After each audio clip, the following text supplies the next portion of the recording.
Yeah, you can, and you could also win the lotto. Yeah, some people do. But the reality is the only reason that these guys make several $100 million a year is because they're members of the club and they're doing the inside deals. We're going to go to calls, but you're absolutely right on that front. And something you've talked about for a decade was the college bubble, and now I've suddenly seen, it's got to be 10 or 15 in the last 2 weeks, big top magazines reporting, you know, college won't get you a job. Most degrees are worthless. So now I guess they're getting ready to pop that bubble, telling mom and dad that sunk $100 grand into a 4-year education that, sorry, your little sweetheart, your little delicate genius is going to be bagging groceries. Meanwhile, the guy that started mowing lawns 20 years ago, he's living in a $500,000 house. Or the artisan that knows how to put in wood molding, he's living in a $500,000 house because he knows how to bust his butt, not go to college. Again, you know, you've heard me say this again. You know, they're catching up to us.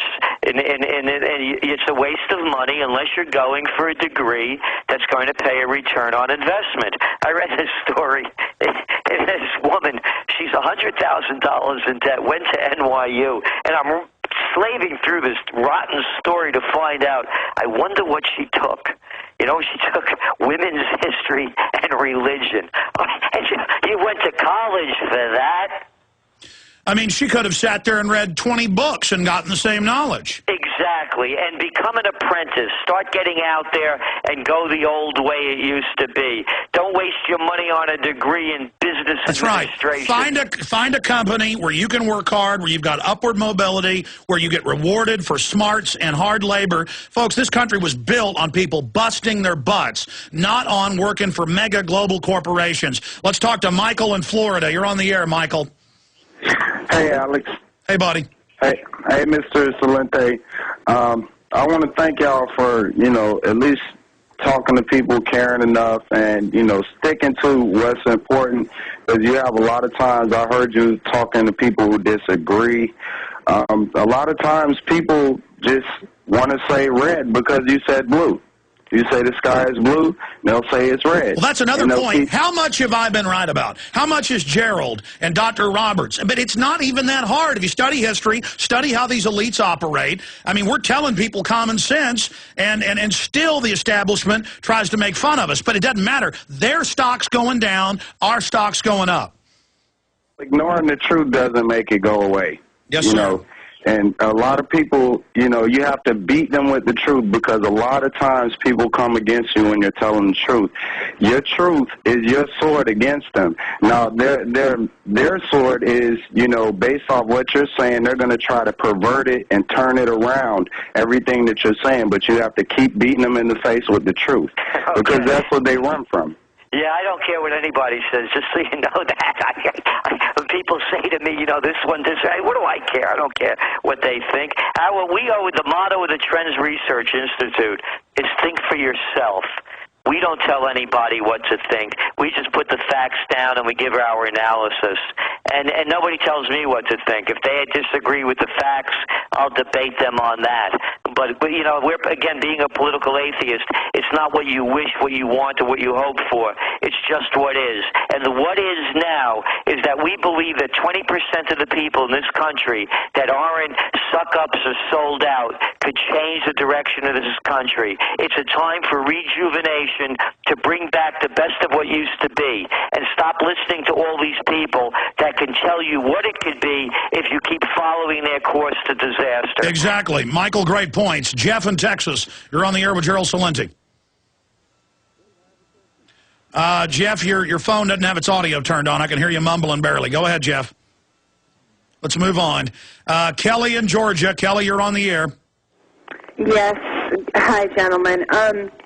Gerald, two things. Could you please speak a little bit about the future of IRAs, 401ks, and the like, as far as whether you foresee any government takeover, and also speak on some privacy issues? What can we do to have some semblance of privacy in our personal and financial lives, or is it a lost cause? I mean, I'm a law-abiding citizen. I don't do anything wrong, but there's been instances that have been occurring with census people and it's becoming very oppressive. No, they're training you that we're going to put you through naked body scanners. We're going to come ask you questions. We're going to set up checkpoints. It's part of training you. Great points. Let's get Gerald Celente's comments on what you asked. Well, first off, I don't do any online banking. And I do as little online in giving my private information out as possible. And I think anybody that does online banking and gets hit, you deserve what you get. And that's number one. Number two, it's like Alex said, the more power they keep losing, the more rights they're going to continue to take away from us. So everyone really has to become active at every level. And again, we believe that 20% of the people could change the course, because right now we're following the 80 dumbed down. So it's that kind of thing from it. And when you go back to this whole thing about this body scanning at airports, what brought it all about? It was from some underwear bomber? You know, come on. Who was the guy that was touting this stuff on television? That guy Cherkoff? How do you pronounce his name, Alex? His name is Jerkoff. Yeah, it was the former head of Homeland Security, Mr. Jerkoff. Yeah, there he is. He's the guy that was also a front for the companies selling the machines. I mean, how could anybody be so stupid? Well, they ordered him a year before the underwear bombing. Then I had the lawyer on who was on board the plane, and it turned out everything he said was true. The U.S. government, CIA, ordered the State Department to let him on the plane. It was all staged, and it even came out in mainstream news. But here's another question going along with what Kelly was asking you, dealing with this. What about Bloomberg 2 weeks ago admitting that every major insurance company is now tricking people and stealing the widows of dead vets from Iraq and Afghanistan, stealing $400,000, $500,000, $1 million settlements, and just keeping the money. And they're so arrogant, Bloomberg reported, they send them a fake checkbook that's a trick. When they sign it, it signs away their money, and it said Prudential. I mean, it just shows you.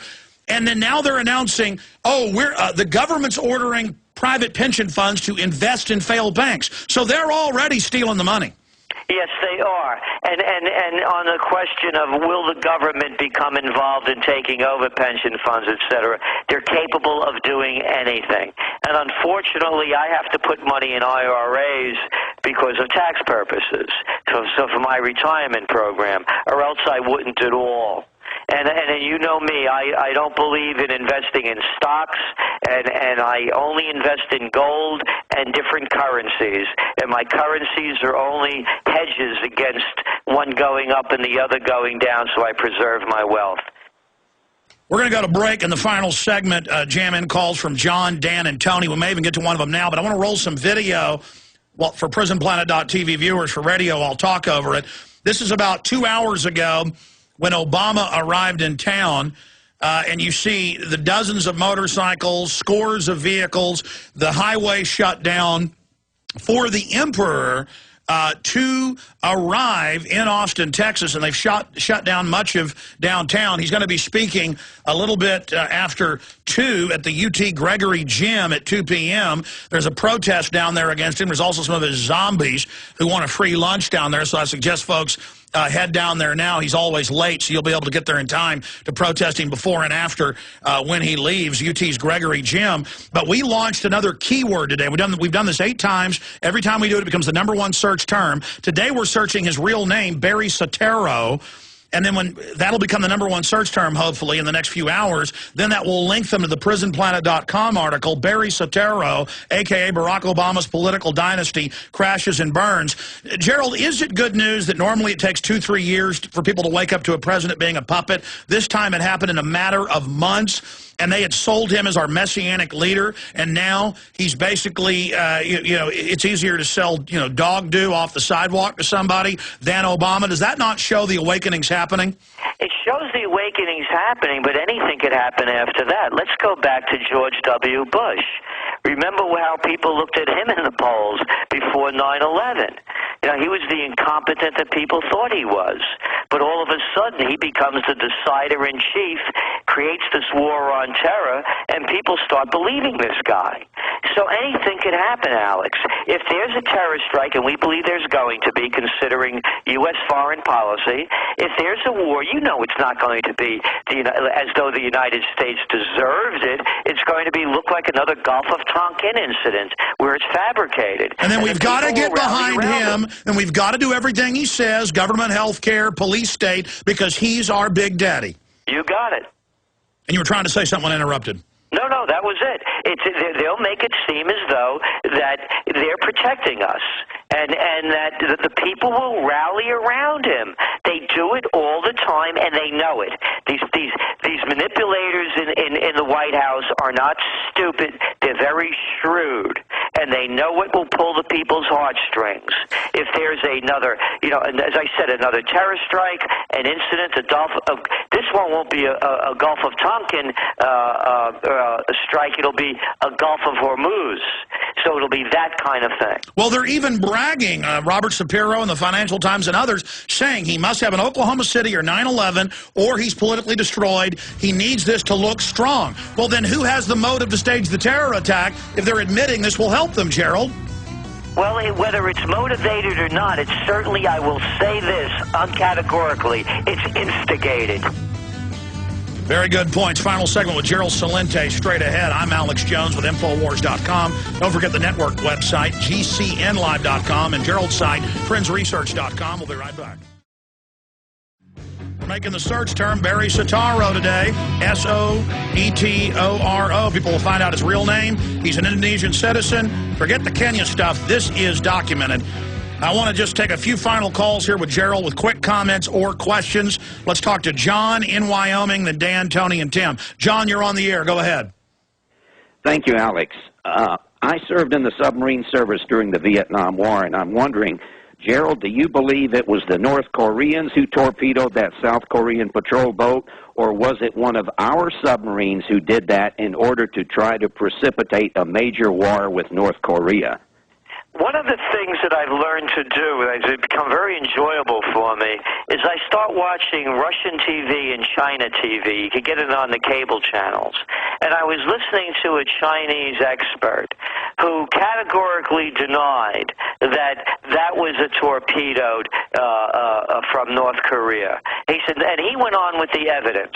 There's nothing that they tell me that I would believe. Well, the one they show looks like a German torpedo, and there was a drill going on with the U.S., South Korea, and Japan when it happened. That's part of it, and the other one was that when it first happened, and this is very important as a trend tracker's tip, when the story breaks, jump on it right away and get all the global information you can. Because what was going on in South Korea, the people were very angry because that ship had a lot of problems, and they were complaining about the disrepair going on in the South Korean Navy. That was the first report out from South Korea. Very interesting. Anything else, John? No, sir. You guys have a great day, and, of course, another great show as usual, Alex. Well, thank you so much, John. Let's go ahead and jam in another one. Tony in Nebraska. You're on there with Gerald Celente. This is Tony. I'm on. Yes, sir. Alex, good to talk to you. I just wanted to say I've called Congressman Fortenberry's office here for Nebraska at the Capitol. Raised a little king. I didn't curse or anything about the Federal Reserve and the fact that Gaitner has stolen $1 trillion from us and won't tell us where it's at. The very next day I got a call from the White House or the U.S. Capitol, and the same time I got something in the mail inviting me to a local meeting. My question for you two is, what is probably the hottest issue that I can bring up in this meeting, and it's a town hall meeting, that will open the eyes of my fellow citizens? We're almost out of time. We're out of time. Gerald, final word on his question. I would say no more bailouts for anybody. This is capitalism in America. Let's keep it like that. No more favoritism. I don't want my money going to anywhere. And number two, stop the wars. bring our people home, and reinvest that money in America. It's trillions a year. I mean, imagine. Trillions a year and bodies being blown up. And you want to talk about war porn? Look what that Time magazine did with the cover of a woman with no nose. We're not in Afghanistan to save women. We were supposed to be there for Osama bin Laden. It's incredible. TrendsResearch.com.